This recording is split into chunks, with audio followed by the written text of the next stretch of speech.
With Rosh Hashanah but 2 weeks away, Mercy Hashem, very close, actually 2 weeks away, and the whole atmosphere, you don't have much of summer. The summer basically goes by very fast because Tisha B'Av ends, you have the 3 weeks in the middle of the summer itself, and then you have basically a short period of time before Elul begins, and Elul Zman is a time that the yeshivas return, and it's a time for people to get serious. So basically the summer is not the summer from a Torah perspective, or at least for the Torah world. The weather's the weather, the heat is sort of the heat, and you can have a lot of fun in the meantime. But for the most part, you're already moving into the May Narayim period of time.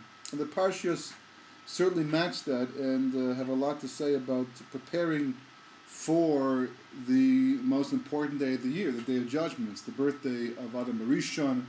It's the day that people are judged for how they fared at achieving their potential for that specific year. Because that's all it comes down to. Everything, the main judgment of a person is not how come he did not, compared to his neighbor or somebody else along the way, but really the main point is that did you do the best you could with what you had to work with in this past year, and what you have to work with in the year basically depends upon how well you prove yourself on Rosh Hashanah in terms of your potential to achieve what you're committed to do in the upcoming year. Shemayim is listening to your request to see what you want to accomplish, and this week's parsha has a lot to say about what the entire story is about.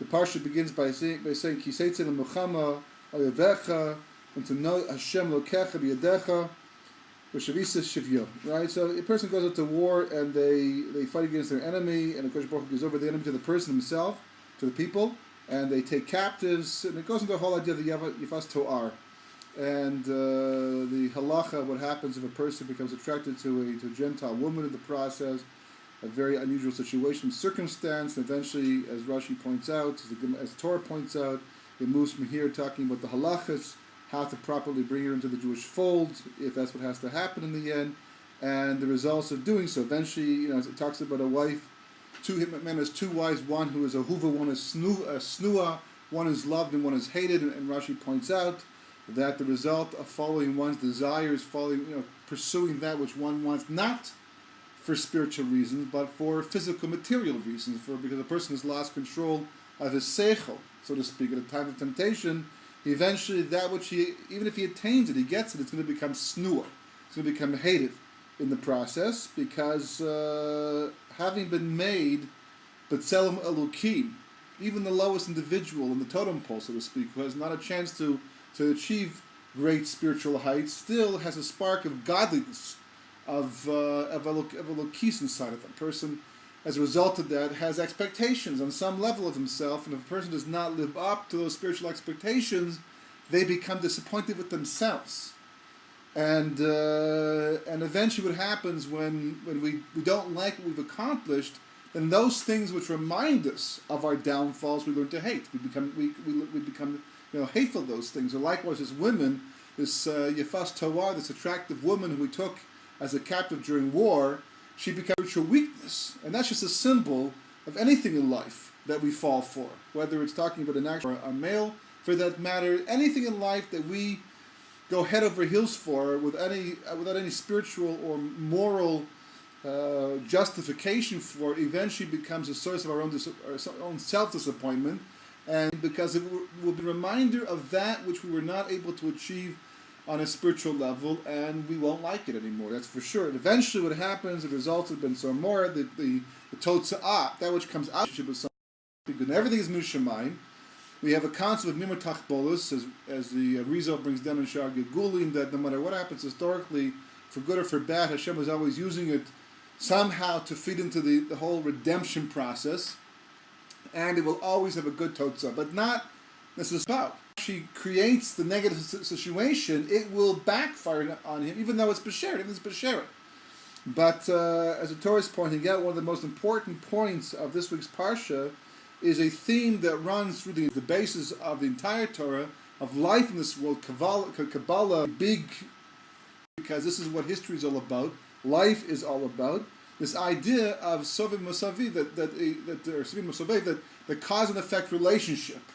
in creation, that you do something, it has an impact. Even if you cannot see the impact immediately. In fact, we have a concept of mitzvah gorer mitzvah. You do a mitzvah, it brings another mitzvah in its wake. You do a good deed, will bring more good deeds.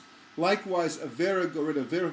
If a person does an avera, a person becomes spiritually defunct, does not live up to the level he's supposed to live up to.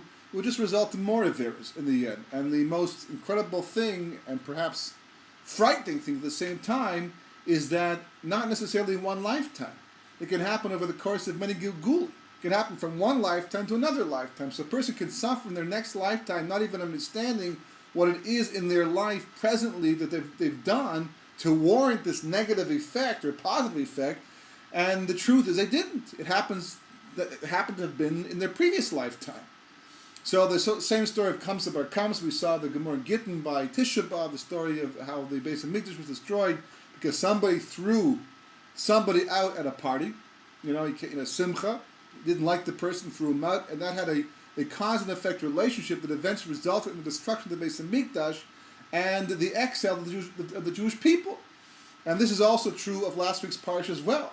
The Parashas ends off talking about the Egel Rufa, what happens in a situation if somebody is found murdered outside a specific town or outside all the towns. You measure in Eretz Yisrael to the closest town, and the closest town you have the HaShavua Ha'ir, the important people of the town come down and they shecht an egel, a calf that is yet to work to represent how this person was cut down in their prime. Likewise, is this egel cut down in its prime, and it's done in a place where things don't grow because nothing will grow from this person. The generations have been cut off. And likewise, they washed their hands by the waters to say that our hands did not spill this blood. And Rashi points out and says, can it be that we even suspect these important people of the town that they actually murdered this person, God forbid? And the answer, of course, is no. But rather, they're saying that whatever we had to do for Haknasas Orchi, whatever we had to do in order to be able to take care of our guests and avoid a situation like this, we did it. But the bottom line is, so why did it happen in the end? So the Gemara says, Tsari Ayin. Tsari Ayin. Tsari Ayin means stinginess, people to give properly. And because they didn't give, this resulted in a murder and this whole Egla Rufa process. Last week's Parsha, again emphasizing the cause and effect relationship of the actions of man. Impact. You stick your finger in the water, it makes everything in the cause, and everything in this world has an effect. And the effect can be a cause for something else, but it's always going to be a cause and effect relationship. We're on Rosh Hashanah and Yom Kippur, the Aseret Tshuva, on the causes that we ourselves created and the impact and the effect that it has. Obviously, the effect is a negative din. Why give you more you have, or even destroying creation for a positive purpose? It's not part of your deal. You can't say, well, I knew that would happen. In fact, the Gemara says, very important Gemara in Avodah Zarah, where Avodah Zarah starts off talking about on Yom Adin, how Hashem will bring before him, or the nations of the world will come before him, and they'll have to justify themselves retroactively, have to justify their lives and their existence and all that they did. From our perspective, we see they're not necessarily godly in any specific way, but they come before God. And Rome, being the head of all the nations, even historically, comes before God, and God says, "No. So what do you have to say for yourself? How are you going to justify your existence and all the wastage and all the carnage? What did you do? And why did you do it?" So this is Yom Adin, right? This is the day of judgment. So now people by their existence.